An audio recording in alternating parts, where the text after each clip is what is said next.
Olá, Olá, boa noite. Olá, André. boa noite. Muito bom estar aqui com você. Obrigado por ter aceito esse convite, né, para a gente explorar aqui esse tema, que é um tema caro, um tema inusitado, um tema que precisa ser explorado e que é um tema, já que os temas em torno da pandemia estão sendo explorados exaustiva e, de certa forma, necessariamente.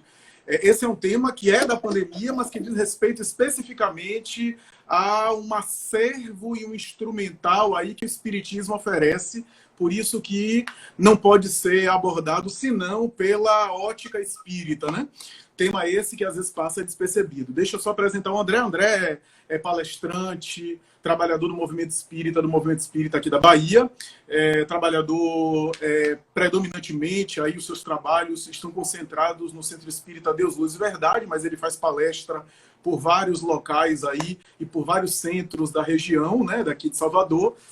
André é por demais conhecido das casas espíritas, porque frequentemente está aí fazendo as suas palestras, está aí apresentando sua mensagem, as suas reflexões, é colaborador do canal Raciocínios Espíritas, canal que eu também colaboro. Ele é um colaborador aí assíduo, ativo, trabalhador de mediúnica, trabalhador de grupo de estudo, funcionário da Caixa Econômica. Quem tiver aí necessitado de auxílio emergencial, depois do vídeo ao vivo, pode contactar ele, né? Se você tiver com algum problema no aplicativo da Caixa, do auxílio emergencial, ele pode ajudar mais tarde aí.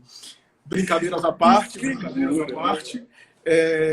André, é uma grata satisfação. Eu quero introduzir alguma coisa sobre o tema, depois eu passo para você e aí você pode desenvolver, né? Pode dar prosseguimento. Quando eu penso na obsessão de um modo geral, ou obsedar ou obsidiar, significa tecnicamente constranger, submeter, né? Portanto, do ponto de vista dicionarista, a obsessão tem a ver com o ato ou efeito de constranger, de submeter, de se impor. E é dentro desse viés que Allan Kardec utiliza a palavra obsessão como neologismo para fundamentar a definição e o conceito que ele dá à palavra obsessão, que é um pouco diferente do que a psicologia, depois dele, na psicanálise, vai dar a obsessão no sentido de traços de personalidade ou de caráter obsessivo-compulsivo. A obsessão estudada por Allan Kardec, notadamente no capítulo 23 do Livro dos Médiuns, tem a ver com a ação mental dominadora de uma mente que submete outra mente. Portanto, no processo obsessivo, há sempre uma mente ativa que domina e uma mente passiva que se deixa dominar. Allan Kardec, quando estuda a obsessão, tanto no Livro dos Espíritos, quando ele fala sobre a influência dos espíritos em nossas vidas, como mais tarde no Livro dos Médiuns, ele vai dizer que a obsessão tem um caráter persistente. A obsessão é uma ação persistente de um espírito sobre o encarnado, genericamente falando. É claro que há obsessões aí entre encarnados e do encarnado para desencarnado, mas normalmente falando, a gente fala que a obsessão, no sentido genérico aí da palavra, é daquele espírito desvestido do corpo que tem uma liberdade maior sobre uma criatura encarnada. Nesse sentido, a ação persistente de um espírito desencarnado que gera um certo domínio sobre o ser encarnado. O que significa dizer, e eu sempre lembro isso, que há uma diferença entre influência espiritual negativa, que todos nós estamos sujeitos, que pode ser chamada também por alguns de episódios obsessivos, isso é, influências momentâneas pontuais. Todos nós sofremos influências, e algumas delas negativas. É só a gente ficar de mau humor, é só a gente oscilar de estado de humor, mas é diferente de uma obsessão, que é o domínio particular de um espírito sobre uma criatura encarnada. Isso é importante aí que considerar. Bom, eu queria destacar, e eu não quero muito me alongar não, para entrar na interatividade aqui com o amigo André, mas eu queria destacar que Allan Kardec tem um texto primoroso em A Gênese, logo no final daquele texto que ele fala sobre obsessões e utiliza a palavra possessão, palavra antiga da Idade Média, onde ele vai dizer que a obsessão genericamente tem um caráter individual. No entanto, e aqui é interessante salientar, no entanto, ela pode ter um caráter epidêmico. E aí já toca no tema nosso, epidêmico. Aí ele vai dizer que a semelhança de tropas invasoras que invadiram cidades no passado, nas guerras, inclusive, para lembrar aqui as invasões bárbaras, a obsessão pode ter um caráter muito parecido, essa invasão de bárbaros, a invasão de tropas que invadiam cidade, saqueavam cidade. Ele vai dizer que, periodicamente, parece que determinados locais são invadidos por espíritos os mais variados e toma um caráter epidêmico e por que não dizer pandêmico, para me utilizar de um termo muito usado atualmente, gerando mudanças comportamentais. Bem, o que é que a gente pode aqui falar sobre esse tema, né, que o André aqui vai desenvolver comigo, que é a obsessão na pandemia? Podemos dizer o seguinte: o Covid-19, sem dúvida, gerou inevitavelmente algumas mudanças comportamentais. Algumas que são obrigatórias, inevitáveis, outras que são específicas e variam de intensidade de pessoa para pessoa. Mas se eu for citar aqui algumas só para levantar, empobrecimento social gera os efeitos mais variados. Em algumas pessoas, graças ao temperamento delas, o temperamento, por exemplo, introvertido, até gosta de uma certa reclusão social, porque o introvertido tende a recarregar as baterias sozinho, tende a se estressar com muita gente. Então, a limitação social fez muitos introvertidos a descansarem, a ficarem mais consigo mesmos, e alguns estão vivendo muito bem, mas os temperamentos extrovertidos e alguns que, em algum nível, tendia a ter uma necessidade mais social, estão sofrendo e sofrem por causa desse empobrecimento social. Preocupações com a morte, por exemplo. De um lado, tem um caráter muito positivo, que gera reflexão, que gera uma interiorização maior, afinal, na verdade, o Covid-19 só vem estampar em nossa cara uma coisa que sempre existiu e não foi o Covid que inventou, que a qualquer momento a gente pode ser chamado. Então, essa ideia que a gente tenta negar, o Covid tem escancarado para a gente nesse momento atual. Isso pode gerar reflexões muito boas, mas pode gerar também alterações emocionais e comportamentais significativas. Preocupações econômicas. Nas preocupações econômicas, a gente tem, de um lado, a gente tem um caráter e um efeito muito positivo, que há pessoas que estão mudando a sua escala de valores na relação com o consumo. Muita gente está conseguindo consumir de uma forma melhor, está se dando conta que pode viver com menos. Na minha área profissional, eu tenho visto casais dizendo: tá vendo que a gente pode viver só com um carro só, que a gente não precisa de 2 carros, só para ilustrar aqui com um exemplo aqui clássico. Mas, por outro lado, as preocupações econômicas podem gerar sofrimento, muito estresse, muita angústia. Lutos, desde luto de contato até luto de morte. Lutos reais e lutos simbólicos. Tem gerado nas pessoas grandes angústias, mas também profundas reflexões sobre os valores da vida, sobre a importância do aqui e agora, a importância daquilo que é realmente importante, né? A alteração na escala de valores, a aproximação familiar. Tem gerado estresse, tem gerado tensão, tem gerado, às vezes, conflitos que já existiam e agora têm sido potencializados, mas também tem gerado muita coisa boa, aproximação, diálogos mais íntimos, mais profundos. As crianças quase sempre estão adorando a família, todo mundo junto, né? Todo mundo ali compartilhando o mesmo espaço. Trabalhos remotos. Trabalhos remotos têm gerado muita facilidade, tem gerado descobertas fantásticas, aquelas reuniões de trabalho intermináveis de 3 horas, que pode ser resumida em 5 minutos com a planilha de Excel que é mandada por e-mail. Então, muita coisa tem melhorado por conta desses trabalhos remotos, mas, por outro lado, os trabalhos remotos também têm estressado muita gente, têm cansado muita gente e têm rompido essa cisão de vida privada e vida pública. Porque vida privada e vida pública agora se misturam em uma coisa só, porque a gente entra num quarto, está trabalhando, home office, sai do quarto, já é na família. Então, e essa mistura aí tem gerado também algumas alterações. E por que eu estou falando sobre essas alterações comportamentais provocadas por esse momento? Porque, como diz Kardec, nas moléstias a gente tem uma vulnerabilidade física que gera as doenças. Na obsessão, a gente tem uma vulnerabilidade comportamental, moral, psíquica, que gera as intromissões espirituais. Eu costumo dizer, André, que não é só a Covid-19, embora a Covid-19 seja um símbolo dessa transição planetária, que a transição planetária se assemelha à metáfora do adolescente, né? O adolescente a adolescência é aquele período de transição, que não é permanente, é uma transição para a vida adulta. A transição planetária sugere que o nosso planeta não está na infância, mas não está na vida adulta, está na adolescência. E toda adolescência tem uma espécie de crise aí, onde aparece o melhor e o pior do adolescente. Na crise, a gente tem o pior e o melhor. Porque é fácil ser bom no conforto. É fácil ser bom na comidinha boa, no Netflix com a tela assim LED de 60 polegadas, internet fibra ótica, ninguém me incomodando, e eu escutando uma bossa nova de fundo assim, relaxante no jazz. Isso é muito bom, mas é difícil ser bom, ser valoroso, é difícil ser paciente, ser generoso na crise, no estresse, na pressão. Então, a crise testa virtudes, testa as nossas virtudes morais, isso é muito bom, porque só testando, só passando pelo teste, pela prova, é que a gente diz se a gente está sendo aprovado ou não, se a gente está passando no teste ou não. Mas nesses testes, a gente revela o pior que existe em nós e o melhor que existe em nós. Na crise, a gente está vendo uma empatia muito grande, curioso, privatização doméstica, recuo do espaço público e, ao mesmo tempo, empatia com as pessoas distantes, com as pessoas que estão mais distantes da gente. Talvez porque a gente está vivendo, de alguma forma, preocupações semelhantes, faz a gente se conectar, né, com a sensibilidade aí em relação ao coletivo.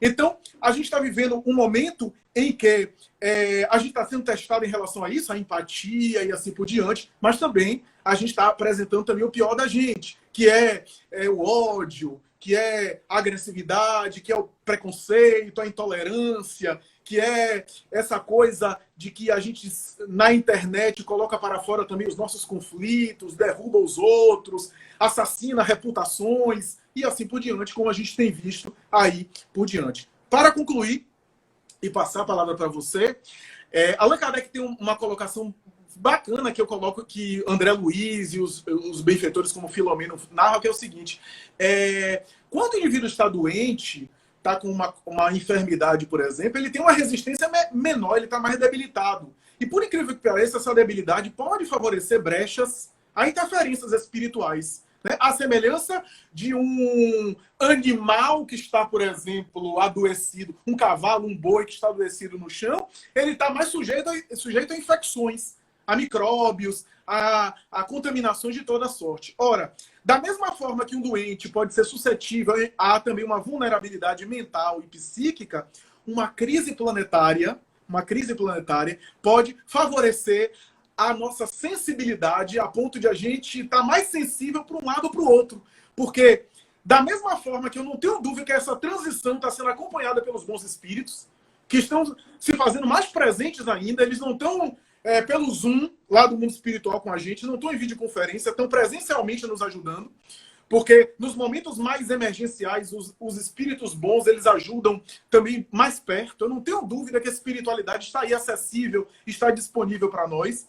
Mas, por outro lado, André, eu não tenho dúvida que essa sensibilidade que a gente está, própria da crise, tem favorecido a gente a estar suscetível para um lado e para o outro. E essa é uma das reflexões que eu mais faço sobre esse tema. A gente está muito sensível para um lado e para o outro. Né? Então a gente está com antena, mesmo aqueles que não são médios ostensivos, estão com antena captando os dois lados. Eu não sei o que é que você pensa sobre isso, André, mas eu tenho me refletido muito sobre isso. O que é que você pensa? Você concorda, discorda? Como é que você trabalha em cima disso? Boa noite, amigas e amigos. Queria agradecer o espaço concedido pela Fraternidade Espírita Irmã Sheila, que é uma casa amiga, que sempre me acolheu divinamente bem. A Flávio também, que é um amigo querido, apesar de ser um obsessor contumaz, né? E dizer que esse espaço é interessante justamente pelo diálogo, por justamente permitir essas reflexões. E enquanto Flávio ia suscitando alguns temas, algumas reflexões, coube-nos uma análise que é feita, inclusive, por Manuel Filomeno de Miranda, numa de suas obras, que é Reencontro com a Vida, quando o benfeitor vai asseverar que qualquer alteração de comportamento emocional, mental ou até mesmo físico vai justamente alertar a criatura para esses fatores propiciatórios de um fenômeno, por exemplo, obsessivo. Ou seja, diante dessas circunstâncias que Flávio já apresentou, diante dessas alterações comportamentais, nós temos uma espécie de alerta justamente para nos indicar aquilo que estamos ou não fazendo de acordo com uma consciência desperta ou ainda inconsciente. Ou seja, Antes de mais nada, é importante perceber que em tudo nós podemos extrair uma boa lição. Então, se estamos diante de um contexto convulsionado socialmente, como o Flávio colocou, né, catalisado por uma série de circunstâncias adversas, a exemplo do novo coronavírus, temos aí a oportunidade, então, de refletir acerca dessas circunstâncias, para que essa adversidade toda seja também desveladora daquilo que nós temos em nossa intimidade, que podemos trabalhar, que podemos exercer, como ele colocou o exemplo da empatia. Ou seja, diante desse contexto de aparente distanciamento, de isolamento social, quando as medidas governamentais ou de organismos vinculados à saúde pública ou à Organização Mundial de Saúde indicam para essas medidas protetivas, ao mesmo tempo nós temos observado criaturas, indivíduos que estão devotados à causa do próximo. A natureza está ofertando uma resposta à semelhança de um saneamento, né, por força daquilo que o homem foi infligindo, foi aplicando a ela de maneira imprudente, né, inveterada, ao longo de muitos anos. Então, esse tema traz consigo esses aspectos tão palpitantes que alertam justamente para essas mudanças comportamentais. Aqueles comportamentos que estavam, de alguma sorte, cristalizados, que estavam enraizados em uma conduta permissiva, perniciosa, maléfica, no sentido de não nos propiciarem o bem, e, ao mesmo tempo, o convite para a mudança desses padrões vibratórios. Já se foi dito acerca da transição planetária. O planeta que então está se encaminhando a um pródromo de regeneração, não é? Está se transformando, se burilando.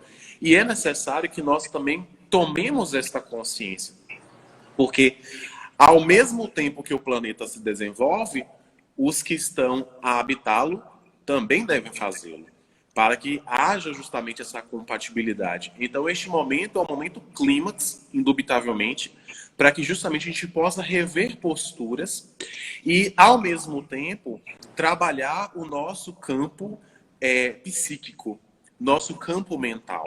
Porque, de alguma sorte, nós estamos muito desarvorados, né? Desorientados. Flávio falou muito acerca do home office, por exemplo, que tem sido utilizado como uma medida para que as empresas possam vencer esse período de pandemia, continuando a empregar funcionários e, ao mesmo tempo, dar seguimento às suas atividades. Mas uma pesquisa recente do LinkedIn indicou, por exemplo, em maio, que este mesmo home office também está sendo considerado um fator estressor, ou seja, indivíduos que não estão lidando bem com essa nova realidade, que de alguma sorte está requisitando novos padrões comportamentais, novas formas de atuação profissional e, consequentemente, estão trazendo consigo essa possibilidade de reflexão. Então, inicialmente, eu gostaria de salientar esse aspecto, né? Por detrás dessa aparente conjuntura adversa, delicada, tumultuosa, há algo extremamente proveitoso, algo que nós podemos extrair, né? A aproximação da família, a conexão que você pode exercer com a espiritualidade também nesse sentido, porque o fato hoje de não estar na casa espírita, por exemplo, não significa dizer que você não possa cultivar a sua espiritualidade, a sua religiosidade. Então isso é importante. Esses momentos, por exemplo, de conexão virtual podem servir justamente de mote. E então, refletir acerca dessa conjuntura de obsessão a nível pandêmico é muito interessante, porque a gente percebe a atualidade do pensamento espírita.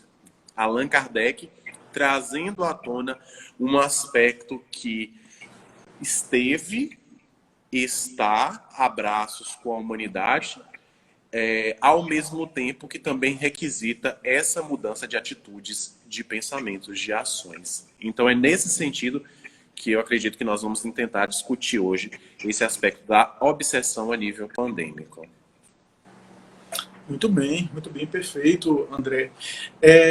Eu estava aqui pensando, André, que nesse processo de alta temperatura, das tensões que uma transição gera, incluindo aqui esse momento de pandemia viral, que na verdade é apenas um símbolo da transição, que é algo muito maior do que a própria pandemia viral. o reflexo disso no mundo espiritual. Algumas entidades reencarnando, alguns encarnados desencarnando, e a gente vê, de um lado, os benfeitores, como eu falei, ajudando, auxiliando, indo ao encontro dos encarnados, indo ao encontro daqueles que estão desencarnados para acolhê-los, e, ao mesmo tempo, os espíritos ainda atrasados, rebeldes, ainda obstinados no mal, obstinados na desagregação, que não se interessam pelo progresso do planeta, muito pelo contrário, que insistem no retrocesso, aproveitam-se desse momento para gerar também incoerências, paroxismos, para gerar as coisas que a gente está vendo aí. Então a gente vê discursos e também ações, porque a gente só fala dos discursos, mas discursos e ações em defesa do meio ambiente, em respeito pela natureza, em respeito pela vida, em respeito à solidariedade humana, à generosidade, mas ao mesmo tempo também a gente vê aí discurso e práticas de intolerância. A gente viu recentemente a mídia noticiar, que na verdade noticia um recorte do que acontece em termos de racismo, o que acontece em termos de preconceito, de intolerância de um modo geral. Então, é essa alta temperatura que faz emergir essas polaridades acentuadas, né, André, para que a gente se sature de uma vez por todas do paradigma antigo, dos velhos vícios, dos velhos hábitos. Né? Quando você fez aquela colocação acerca do planeta numa comparação com a adolescência humana, é muito apropriada essa comparação. Porque a gente vive justamente esse momento de um pós-modernismo, de uma situação de pós-modernidade em que a gente não consegue estabelecer exatamente um referencial. E há uma carência muito grande. Né? Nós que estamos numa conjuntura brasileira, por exemplo, estamos muito carentes de uma figura de um herói, não é? Um herói nacional. Isso sempre foi um objeto de análise da literatura, da sociologia, do contexto histórico. E esse movimento convulsionado, como você colocou, sempre existiu. Né? Será que, por exemplo, o fenômeno do racismo nos Estados Unidos, que ganhou essa proporção enorme ao redor do globo, será que foi só naquele momento? Por certo que não. Por certo que já existiram ocorrências, mas essa saturação, essa elevação da temperatura, então, fez que extravasasse tudo aquilo que, de alguma sorte, estava contido. E esse extravasamento deve ser analisado com muito critério, porque as reivindicações, as manifestações são lícitas e muito apropriadas, mas elas devem também se encaminhar para o campo do respeito. Porque se nós desejamos, de alguma sorte, fazer valer o princípio da igualdade, né, a elevação de uma raça única, que é a raça humana, independente das manifestações fenotípicas, biológicas, genéticas que cada um espelhe, de acordo com a sua cadeia hereditária, se nós desejamos que isso seja exaltado, é necessário que nós sejamos munidos das boas armas, da arma da paz, da concórdia, do diálogo respeitoso, que vai construir novas leis, novos padrões sociais de comportamento. Porque, de alguma sorte, toda a sociedade, tal como ela se configura, espelha o seu povo, o seu contexto, não é, local. E então, se nós percebemos essa elevação de temperatura, é para que justamente nós possamos revisar comportamentos. E então esse momento clímax de transição é um momento também dos ataques mais ferozes, mais atrozes, no sentido de percebermos a mão do materialismo, não é? A mão da desordem, da balbúrdia, disseminando um discurso odiento, desrespeitoso, quando, na verdade, a grande proposta é a do diálogo, porque a violência em si só conduz à violência. Nós temos observado, isso não é um aspecto espiritista, isso não é um aspecto somente cristão, é um aspecto que pode ser comprovado através da linha histórica. Todo aspecto de violência é desencadeador de novas formas de violência. Daí, então, ao seu tempo, o Mohandas Karachagani trazer uma luta pró-paz, né? Completamente distanciado dessa disputa armamentista, belicosa, desrespeitosa, mas que pudesse ensementar, que pudesse ser cultivada no campo mental das pessoas, para que mesmo após a morte, seus ideais, suas ideias, porque não propriamente deles, mas da humanidade, pudessem continuar a vigir. Então, é nesse sentido que nós devemos observar essa evolução pandêmica da obsessão, por exemplo, nessa dominação dessa ignorância que ainda insiste em lançar seus tentáculos sobre as nossas consciências. Então, é nesse sentido que nós devemos refletir e pensar a fim de que nossa atuação seja da melhor maneira possível. Não uma conduta apática, não uma conduta distanciada no meio social. Devemos atuar, mas devemos refletir a forma de nossa atuação no mecanismo social, no organismo social. Porque essa é uma época delicada, né? O tecido social como que está esgarçado, está roto. Devemos promover a substituição, mas essa substituição deve ser feita de maneira gradativa. Porque todo corte, todo rompante, todo aspecto abrupto, radical, pode conduzir a ondas de mais violência, de mais dificuldades, de adversidades, como as que nós já experimentamos no campo da economia, no campo das finanças, no campo da sociedade em si. Bacana, bacana. Uma coisa que vale a pena a gente observar também dentro desse espectro é que, apesar dessas altas temperaturas que eu tenho dito, e os episódios recentes mencionados pela mídia, por exemplo, racismo, que a gente viu noticiado e tudo, isso não significa, é importante dizer, que não significa a ideia de que o mundo está piorando, né? Porque às vezes há uma compreensão de que está tudo piorando. Não é isso. Muito pelo contrário. Se a gente for pegar, por exemplo, o exemplo do racismo, não tem 50 anos que negros eram arrastados, por exemplo, nas ruas dos Estados Unidos, presos a carro ou a carroças, né? Eram, às vezes, maltratados pelo Ku Klux Klan em praça pública e ninguém dizia nada. Muito pelo contrário, iam assistir. Então, não é assim.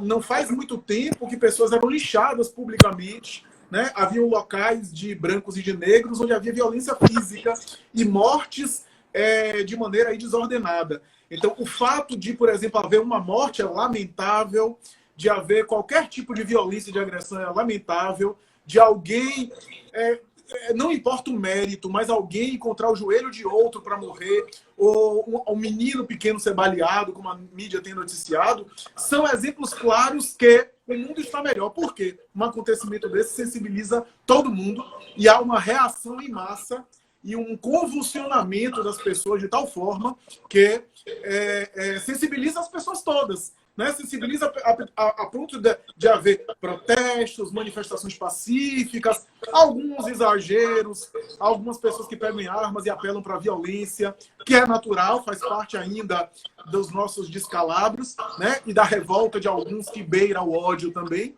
mas que já demonstra que uma violência isolada e específica, uma violência pontual em algum lugar, gera, de alguma forma, esse efeito dominó a ponto de chamar a atenção das pessoas, a ponto de gerar uma reação em massa muito maior do que na época que Martin Luther King, por exemplo, mobilizou a população do seu tempo. Então, isso já demonstra o quanto está melhor, o quanto estamos melhor. Está ideal? É claro que não. Né? Se houvesse aí um estado ideal, não precisaria nem dessa mobilização, porque não haveria fatos. Né?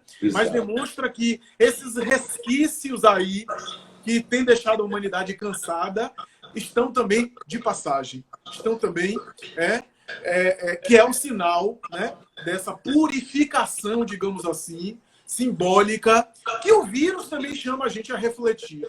Né? Não quero dizer que purificação no sentido de pessoas, né, mas purificação dos nossos conteúdos internos. Né? Exatamente, até porque nós percebemos claramente que essa onda de ódio segue também uma outra onda, justamente vinculada a esse aspecto mais positivo, transformador, como você colocou. Né? As pessoas se mobilizando ao redor do mundo, né? Trazendo em si esse aspecto de insatisfação com relação a essa situação lamentável, reprochável, ocorrida nos Estados Unidos, e, ao mesmo tempo, a necessidade de transformação, né, de modificação das estruturas sociais. E isso, é claro, se deve a esses fatos quando o homem pode sair de uma certa zona de conforto, de acomodação. Porque, de alguma sorte, quando nós estamos aí diante de um contexto de abastança, de uma conjuntura aparentemente mais contente, mais feliz, ou até mesmo mais absorta da realidade, mais desvinculada da realidade, nós não crescemos, nós não nos desenvolvemos. E é justamente esse ponto de inflexão, de modificação, que vai trazer aquilo que é necessário para que nós possamos, então, nos modificar interiormente, né? Nos transformar. Então, isso é interessante. Isso é oportuno nesse momento. Então, aí trazer também esse aspecto positivo. Por detrás dessas ocorrências odientas, por detrás dessa violência, há pessoas que estão se conscientizando do seu papel, trazendo para si o momento desafiador das relações humanas e, ao mesmo tempo, entendendo que essa sombra representativa da ignorância, do destempero, do desequilíbrio, está sendo esbatida, enfraquecida pela luz do conhecimento, pela luz da boa relação, das relações de amor, de respeito, de tolerância. Então, eu encaro desta forma, pelo menos penso desta forma, nesse sentido, dessa pandemia e desse aspecto obsessivo também. Muito bem, muito bem. Deixa eu perguntar uma coisa. Meu áudio me parece que está gerando ruído. Você está com alguma caixa de som aí, André? Não? Porque quando eu falo agora, quando você mudou de lugar, gerou um eco aí que... Mas vamos em frente. Vamos ver. Aí, tá vendo? André estava tão espiritual que não estava aparecendo na imagem. Então agora acho que ficou mais visível. Olha, não por acaso tem minha obsessão, viu? Várias formas de interromper o trabalho, mas enfim, estamos aqui. O Abdom Miguel, que é um amigo que sempre nos acompanha aí, ele colocou uma coisa interessante. Como ele mencionou publicamente, ele me autoriza só a repetir o que já está aí no chat, né? Ele disse que descobriu um lado alcoólatra dele durante esse processo de pandemia, mas que ele está corrigindo, já corrigiu. De fato, é o ponto de alerta, né? Os traços compulsivos que podem ser desenvolvidos em algumas pessoas que têm temperamentos e traços de personalidade que possibilitam e que acaba sendo mais favorável a desenvolver traços obsessivos, é algo, ou melhor, traços compulsivos, é algo para ser examinado, né? Porque, de fato, a ideia do abuso do álcool tem sido realmente um fato nesse período. As pessoas têm abusado mais de álcool, né? As empresas cervejeiras têm registrado aumento na venda das bebidas alcoólicas. Na venda, tanto quanto na venda e na compra de medicamentos psiquiátricos. Isso é algo interessante, né? Tem um autor norte-americano, ou melhor, norte-americano não, canadense. Veja que coisa. É uma coisa, inclusive, que eu pretendo publicar mais tarde, mas me lembrei agora, vale a pena compartilhar. Tem um autor canadense que é muito conhecido, um psicólogo que eu admiro muito, eu acho ele uma das mentes mais lúcidas do momento atual, Jordan Peterson, e ele está em coma por abuso de ansiolíticos. Um profissional da área de saúde mental, perdeu a esposa não, a esposa está com câncer terminal, e a filha, que é um verdadeiro assim, afeto da vida dele, né? Tá num processo depressivo grave, e ele começou a abusar de ansiolíticos para conseguir dormir, porque não conseguia pregar o sono. Alguém da área de saúde mental, uma das mentes mais geniais do mundo, né, nesse período, desenvolveu uma dependência violenta a respeito de ansiolíticos, de benzodiazepínicos, né, que não é Rivotril, são outros, porque nos Estados Unidos tem alguns outros aí que são usados, o Valium, por exemplo, ele inclusive é consumidor do Valium, quanto mais, né? Não é só o Dr. House da série que usava Valium, não, ele também. E aí a gente vê alguém da área que conhece, está na Rússia, foi induzido ao coma para tratar da dependência de ansiolíticos. Então, a gente tem que ter cuidado, né? Esses medicamentos são todos bem-vindos para a qualidade de vida, mas temos que ter cuidado com relação ao uso de medicamento, abuso de álcool, como comer. Tem gente que está se matando aí de comer demais, tá virando panda na pandemia, né, André? Naquele meme que eu te mandei. Eu confesso que é uma das grandes preocupações, pelo menos no meu caso, né? Assim, de tentar regrar. O espírita, né, normalmente nós não bebemos, normalmente, né? Isso não é um fato consumado, a doutrina não prega isso de forma alguma, né? O indivíduo é livre.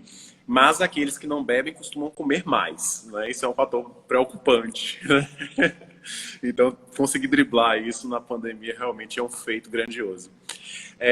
Mas você tocou num ponto aí bastante interessante, né, o aspecto desse consumo exacerbado, né, de ansiolíticos, de suplementações que são feitas e, de alguma sorte, tem contribuído para que o indivíduo mascare uma realidade. Possa, então, distanciar-se do seu contexto, né? A fuga para o álcool, a fuga para um ansiolítico, né? A fuga através do sexo, enfim, diversas fugas, a fuga através da alimentação também. Então, existem diversas formas que são utilizadas para que o indivíduo possa se distanciar de si mesmo, né? Esse momento, então, clímax do autoencontro, né? Desse autodescobrimento. A grande proposta, eu diria, em torno desta pandemia e também já tocando, né, para o saneamento do processo obsessivo, vai ser o autodescobrimento. Né? Vai ser essa capacidade de indivíduo penetrar dentro de si mesmo, equacionar as suas questões, né? Identificar os fatores constringentes, dolorosos, aflitivos, né?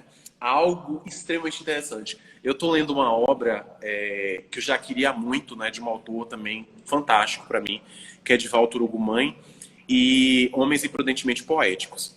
E eu fiz até uma postagem no meu Instagram essa semana, quando ele faz um recorte dizendo que o sofrimento não tem qualquer relação com a felicidade, no sentido de não privá-lo, o indivíduo, da felicidade.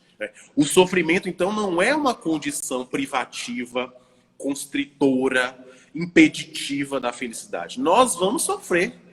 Nós vamos passar por circunstâncias adversas, difíceis. Agora, o entendimento que nós vamos ter, a extração da lição necessária para justamente nos robustecermos, nos fortalecermos, é que será importante para que justamente a gente não descambe para um fenômeno como esse que Flávia apresentou muito bem. O abuso de drogas, de medicamentos, do álcool, da alimentação, enfim, que na verdade trazem à tona esse ponto de desconexão da criatura consigo mesma. Desse processo auto-obsessivo, porque é da criatura para consigo mesma. Né? Por trás de todo fenômeno obsessivo há um fenômeno de auto-obsessão também, uma brecha, algo que o indivíduo, né, permitiu justamente a instalação de um processo pernicioso. Isso é muito interessante perceber, porque muitas vezes nós que somos espíritos, principalmente, costumamos dizer que o processo obsessivo se deve a uma dominação espiritual exterior, né? A um espírito que persegue. E o interessante é que nós temos uma relação, por vezes, culposa conosco mesmo. Então, por isso, Emmanuel vai dizer com muita profundidade, né? Geralmente somos altos credores de quantos nos perseguem e nos caluniam. Ou seja, por trás de todo o processo obsessivo, há uma brecha, há um processo, né, que foi ali aberto, ou consciente ou inconscientemente, pela criatura que o sofre. Não é? Muito bem, muito bom.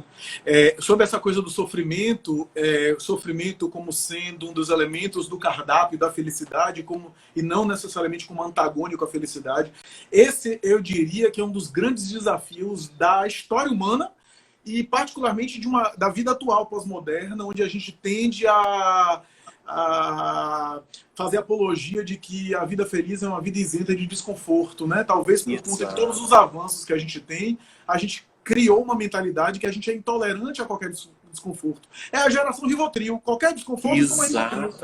Eu não estou negando a medicação psiquiátrica, que é super necessária e importante, né? Mas a gente ficou um pouco fraco intolerante em relação a qualquer tipo de sabor, de aborrecimento, por conta, talvez, dessa mentalidade que a gente criou, a falsa ilusão de que a gente controla tudo, na palma da mão com o celular a gente pede comida e a gente até namora. Então tá tudo tão sob as nossas mãos que a gente criou essa cultura hedonista. É só você percorrer pelo Instagram. Os perfis que são acessados são perfis que prometem felicidade e resolução dos seus problemas em 2 dias. Né? As mentes lúcidas da ciência, do comportamento, da religião, às vezes não são acessadas e não tem essa notoriedade toda, mas alguém que vende um colar quântico prometendo resolver seu problema, é só você usar o colar quântico, aí uma pulseirinha Power Balance, né? Que estão se tornando celebridades, porque a gente se acostumou, a gente gosta dessas coisas miraculosas que resolvem os nossos paranauê, as nossas encrencas, dessa forma, né?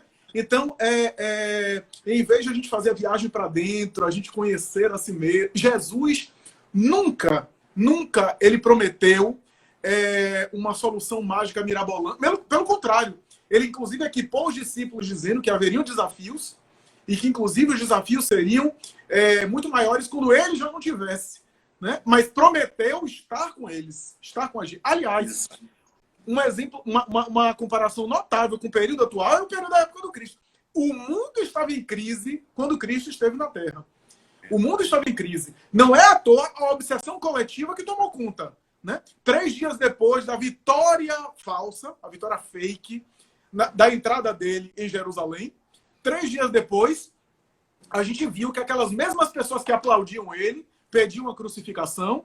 A gente viu o líder do grupo do RH de Jesus, meio atrapalhado, denunciando, negando ele. O outro o traiu e se suicidou, quer dizer, até por projeto de Jesus isso pega mal. Então a gente viu toda aquela alteração daquela multidão que aplaudiu ele, né, pedindo Barrabás, querendo a condenação dele, que era um processo que, diz Amélia Rodrigues, você acha que Pilatos, Barrabás, Anás e Caifás eram os protagonistas? Eles eram a ponta da caneta. Exatamente. Por detrás havia a orquestração do mundo espiritual. Claro, perfeito. E aí você toca em pontos muito oportunos, né? O aspecto que você aí levantou acerca, por exemplo, das mídias sociais, né? Eu sigo o indivíduo, e é interessante porque ele está passando por um processo de revisão, digamos assim, comportamental. Ele tem até uma boa condição financeira, mas ele comentando algumas postagens dele mesmo, né? E aí falando, gente, tem uma delas que é num carro de luxo, né? E ele colocando exatamente isso, né? Por exemplo, quem visse a foto acreditava que ele seria automaticamente bem-sucedido. Isso nem sempre é verdade, né? Você pode, de repente, encostar num carro, tirar uma foto e dar uma pinta de que você ali tem alguma condição, né? Ou então, essa escravidão a uma eterna felicidade, né? Você tira milhares de fotos para selecionar a melhor, para expor o melhor, e é uma geração infantil, né? É uma geração imatura. Nós ainda não estamos, diria, passando pela adolescência espiritual, né? Não por acaso Amélia Rodrigues nos chama de meninos espirituais, ainda somos crianças mesmo, e existe um culto muito sério a essa eterna felicidade, essa felicidade enganosa, né? E por vezes esses indivíduos que passam essa imagem sofrem dores nutrizes, né? Tem conflitos ingentes enormes, e isso é interessante porque a gente percebe que a gente tem essa carência mesmo, né? Eu me recordo quando você estava falando assim desses paranauês, né? Dos neologismos de Guimarães Rosa, né? Que eram bem diferentes, né? Dessa tentativa de você colocar nomes novos em vinhos ou em embalagens velhas, né? Para vender uma imagem, vender um programa de suposto acompanhamento, e aquilo, na verdade, ser uma grande ilusão, porque ilude quem está vendendo e ilude quem está comprando. E, ao mesmo tempo, essa tentativa, como eu disse, infantil, de fugir à realidade de si mesmo, né? De fugir ao seu próprio contexto. E, ao mesmo tempo, no final, quando você fez a pontuação sobre Jesus, muito apropriado, porque a gente percebe que nenhum de nós está indene ao processo obsessivo. Jesus esteve a braços com ele. Durante várias circunstâncias nós vamos observar isso, né? Quer seja em Pedro não reconhecer a divindade do Cristo, o processo pelo qual ele passaria, não é? E ser também repreendido por Jesus, afaste de mim, Satanás, né? Aquela passagem emblemática, né? Como Pedro poderia ser o revelador da Boa Nova, né? Dizer que o Cristo era o Messias e, em momento seguinte, trazer um aspecto de não aceitação à realidade que já estava orquestrada, planejada, né? Mais tarde, com a negação, você falou do Judas, com a traição propriamente dita, e estando a braços com esse processo, ele não se deixou contaminar. Isso é que é o mais interessante, né? O Cristo, enquanto médium de Deus, permaneceu irretocável, né? Impoluto, né? Passou realmente incólume ao processo, no sentido de não se deixar contaminar por esse espectro da sombra coletiva. Porque, na verdade, muitas vezes nós polarizamos questões que são muito complexas. Estabelecemos indivíduos. O promotor do grande genocídio da Segunda Guerra foi Adolf Hitler. E todas as vezes que eu ouço isso, eu fico incomodado. Né? Eu faço papel, assim, supostamente do advogado do diabo, porque eu digo, Hitler não faria o que ele fez se ele estivesse sozinho. Se ele estivesse sozinho, ele não conseguiria dar cabo àquele processo, né, de grande obsessão, de grande carnificina. Ele contou com um apoio, né, com mãos que se dispuseram a essa prática do mal. Então, nesse sentido, é bom a gente entender que o processo obsessivo vai existir enquanto o homem estiver imperfeito, mas o importante é atentar-se para, estando nesse ambiente, não se deixar contaminar. A doutrina espírita nos esclarece, é preciso agir no bem. Não nos basta não fazer o mal. É preciso agir no bem. E o agir no bem é justamente para vencer esse aspecto negativo, essa sombra que ainda insiste em vigorar, quando na verdade está ali dando os últimos golpes, demonstrando a sua fragilidade, a sua fraqueza. Então não temamos os momentos difíceis, essas dificuldades que se apresentem, porque elas são justamente testes para que nós possamos exercitar nossa fé. Perfeito. E uma coisa que você comentou que vale a pena enfatizar com relação ao exemplo de Hitler, como exemplo de outras manifestações autoritárias e totalitárias, sempre foi levada adiante por jovens, né? Fazendo a metáfora aqui do adolescente. Foi a juventude alemã nazista, foi a juventude soviética do comunismo de Stalin, foi a juventude de Mao Tse-tung que apoiou ele. Então, regimes totalitários de esquerda ou de direita que geraram genocídios mundiais, só foram adiante por causa de jovens. O jovem revela aquilo que é de melhor e que é de pior, né, para o indivíduo adulto. Né? E o planeta é um adolescente em transição. Né? O planeta está revelando o melhor e o pior, que vai gerar mais tarde o amadurecimento dele. Né? Exatamente. Diga. Jânio até fez uma pergunta aqui, por que Deus permitiu as atrocidades de Hitler? Justamente pelo fato daquilo que a gente já está comentando aqui. Né? O processo de cristianização é um processo pedagógico. Todo o processo de construção cristã, de desenvolvimento da nosso aspecto espiritual, é um processo pedagógico.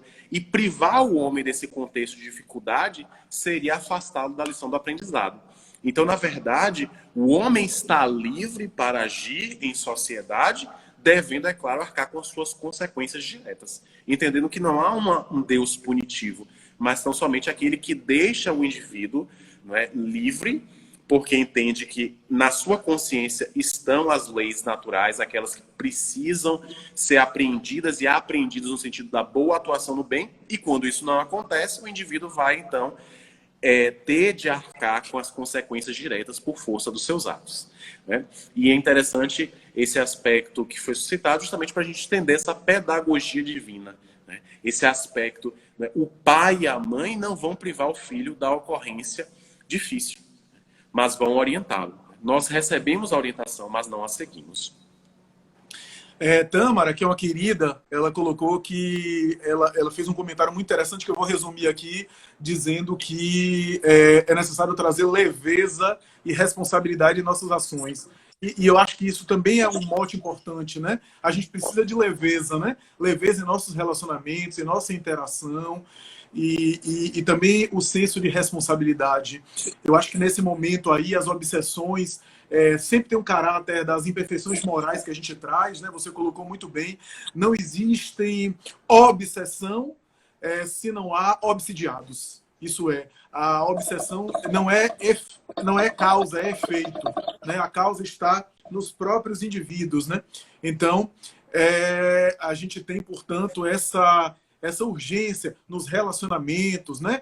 Já que a gente não está mais na fase das grandes crises de destruição material do mundo, né? De maneira geral, a gente está, como diz Allan Kardec, não são as entranhas materiais do planeta que se chocam e se abalam, são as entranhas do ser humano, né? Ou seja, é o mundo interior da criatura. Então a gente está vendo os relacionamentos, os atritos, os excessos de toda sorte, né? E por incrível que pareça, a privação afetiva tem gerado em alguns cenários que eu tenho visto também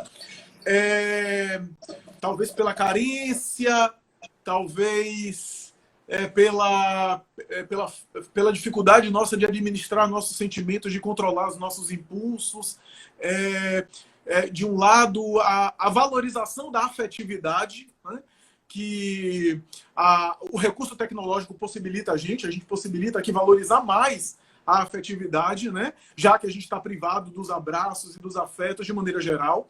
Mas, por outro lado, em algumas pessoas tem suscitado, por exemplo, o exacerbar, por exemplo, do erotismo, o erotismo aqui no sentido pejorativo, né? A sexualização das relações. Né? Eu tenho visto isso, inclusive, na amostra populacional com a qual eu entro em contato na clínica, né? Da clínica psicológica. Eu tenho visto isso em alguns momentos, né? O exacerbar dos contatos sexuais fortuitos e assim pontuais. Que é interessante essa observação, né? Essa observação que a gente vê aqui, as pessoas se arriscando, inclusive, e transgredindo a quarentena, e não tem nenhum juízo de valor aqui, juízo moral de valor, por conta do contato sexual mesmo. Que, em boa parte, não é só o contato físico. É algo mais interior. Né? Porque não é só uma necessidade física. Enfim, a necessidade física, se fosse só necessidade física, eu especulo que a pessoa poderia até, enfim, resolver sozinho. Então não é uma só necessidade física. Tem algo que a pessoa busca interiormente, de maneira simbólica, e que está presente nessas relações apressadas. Eu tenho visto, por exemplo, pacientes meus nesse momento de quarentena, apelando para a prostituição de uma maneira mais, né, acionando garotas de programa, os conteúdos apelando... proibidos que despertam interesse, não é? Exato. Porque você não pode, em tese, se encontrar, mas a transgressão sendo esse mecanismo, como de uma forma de um indivíduo buscar o seu senso de pertencimento, né? De demonstrar a sua rebeldia e dizer que, de alguma sorte, ele pode ser senhor de suas necessidades, seus desejos, sua razão, enfim. É um contexto bem complicado mesmo, bem delicado, mas dizer que por detrás desse cenário, digamos, aterrador, no sentido das dificuldades enormes que ele tem desvelado, há de se extrair uma lição positiva. A própria lição do Cristo nos faz perceber isso, não é? De outros tantos que pregaram o ideal da paz, do bem, do respeito. Então, falarmos em pandemia é falar desse alerta, dessa luz que se acende em nossa consciência, no sentido de ponderarmos as nossas atitudes até então, para justamente buscarmos uma mudança comportamental. Lembrar somente, para finalizar, de André Luiz em Os Mensageiros, quando ele está fazendo aquela incursão na Terra e percebe aquelas nuvens, né, densas, escuras, e que, na verdade, revelavam já ali muitos dos males que poderiam afligir a constituição orgânica, fisiológica da criatura, né, esperando esse campo mental sutil que pudesse ser aberto, então, ser desvelador dessas pragas. E a grande proposta, então, não é a superação do novo coronavírus, é a superação de nós mesmos. Porque se nós não nos superarmos, nós não vencermos a nós mesmos, não nos descobrirmos, irão surgir vírus talvez até piores do que o novo coronavírus. Né? E então essa sucessão epidemiológica deve ser para despertar em nós esse ideal que precisa ser modificado, saneado. Né? Perfeito. Deixa eu só comentar uma coisa rápida para a gente se despedir e você fazer alguma consideração final, André. André tocou sobre a questão do sofrimento, é um tema delicado, profundo, que merecia mais tempo para a gente examinar, mas sempre me chamou a atenção a frase enigmática que a Emmanuel coloca assim, que o segredo da vida humana é servir e sofrer e trabalhar. Quando a Emmanuel colocou isso, aquilo me incomodou inicialmente, mas é claro que ele não está dizendo para a gente ser masoquista e viver uma vida triste, não é isso. Não é isso. Eu podia ilustrar aqui com uma metáfora bem simples, que é o seguinte: experimente você beber 2 litros de água a cada 5 minutos. A cada 5 minutos você pega um copo, assim, uma jarra de água e bebe 2 litros de água. E depois 2 litros de água. Vai ter uma hora que você não vai aguentar nem ouvir falar a palavra água. Agora, passe meia hora no deserto, Saara, que hoje não está nem tão assim desértico, mas enfim. Passe um tempo aí caminhando, com a privação, um dia inteiro de água, no final do dia. Pegue uma água para beber, que a água vai ter outro sabor. A privação faz você saborear a água de outra. Agora vá fazer exame de urina e fique bebendo água uma hora atrás. Uma hora você não aguenta mais de água. O sofrimento tem a ver com isso. A falta faz a gente usufruir melhor as coisas que a falta faz, né? Ou a falta que a falta faz. Então, André, suas considerações finais. A Aline já me sinalizou aqui do tempo. Estamos no final. Agradecer, né, a companhia dos amigos, das amigas, queridos que estiveram conosco, o convite feito pela casa e por Flávio, que é esse amigo perturbado, mas querido, tem um coração enorme, e dizer que estamos sempre dispostos, abertos ao diálogo, e refletirmos sobre essas questões são importantes para que nós possamos modificar os nossos comportamentos. E isso se faz através do diálogo franco, do diálogo honesto, da exposição de ideias. E isso é que vai construindo saberes e, é claro, pontes de transformação efetivas em nossas vidas. Então, é só a partir dessa proposição do homem a mudar-se, né, utilizar da vontade de maneira positiva, que vai fazê-lo, então, superar esse momento de pandemia e, é claro, também o processo obsessivo, porque radicado na própria criatura. É isso, amigos. Eu espero que vocês tenham gostado. Eu gostei bastante. Obrigado, André. Você é um amigo querido aí. Agradeço, portanto, todo mundo que acompanhou, que participou, que colaborou. E eu repito o que eu disse no início. Quem tiver problema com auxílio emergencial, o André trabalha na Caixa Econômica. Se tiver algum problema com o aplicativo, depois pode buscar o perfil dele lá, que ele vai ajudar vocês, viu? Brincadeiras à parte. Obrigado, amigos. E até a próxima, se Deus quiser. Um abraço, André. Obrigado. Até mais, casa, gente. Viu? Tchau, tchau.